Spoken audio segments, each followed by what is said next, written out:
Tucked away in the rolling hills of the Pacific Northwest sits Moscow, Idaho. For decades, it's been the kind of place where people leave their doors unlocked, and violent crime is almost entirely unheard of. The heart of this small city is the University of Idaho. The campus dictates the rhythm of life here, filling the town with thousands of students focused on classes, football games, and their futures. But the morning of November 13, 2022, shattered that peace. Overnight, inside an off-campus house, 4 college students, Kaylee, Madison, Xana, and Ethan, were killed in their sleep. When police arrived, they walked into a vacuum of evidence. No signs of forced entry, no murder weapon was left behind, and no immediate suspect in sight. In an age where almost every home has a doorbell camera and everyone carries a GPS-tracked phone, someone managed to commit a targeted attack and step back out into the night without leaving a trace. The lack of immediate answers plunged the community into a state of deep anxiety. Students fled the campus early for Thanksgiving break, and a sense of grief mixed with genuine terror took hold across the country. Local law enforcement, unaccustomed to handling a case of this magnitude, found themselves facing the intense glare of national media.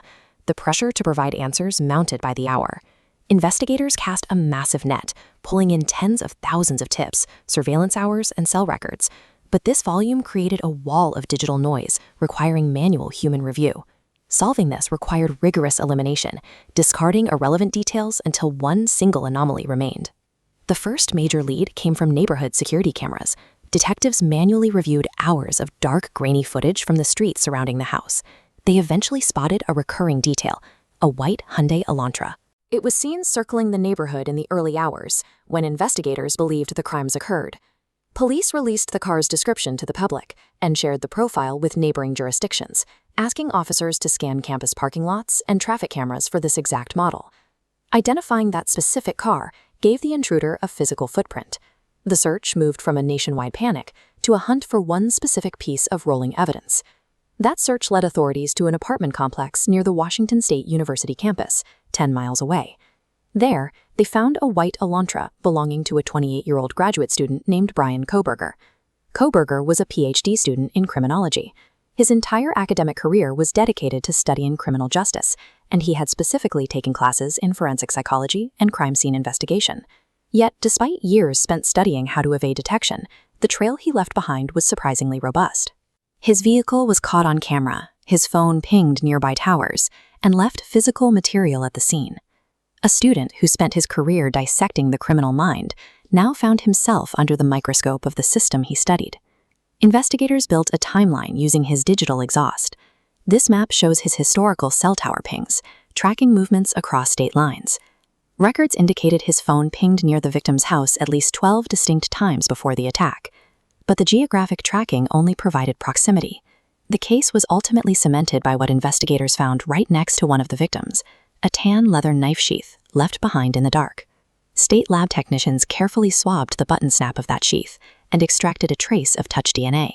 When they compared that biological profile to trash recovered from Kohberger's family home, it was a match. The intersection of sweeping tracking data and a single microscopic cellular link collapsed the illusion of a clean getaway. Armed with this evidence, a tactical team converged on Kohberger's family home in Pennsylvania before dawn on December 30th, taking him into custody. The arrest brought an immediate sense of relief.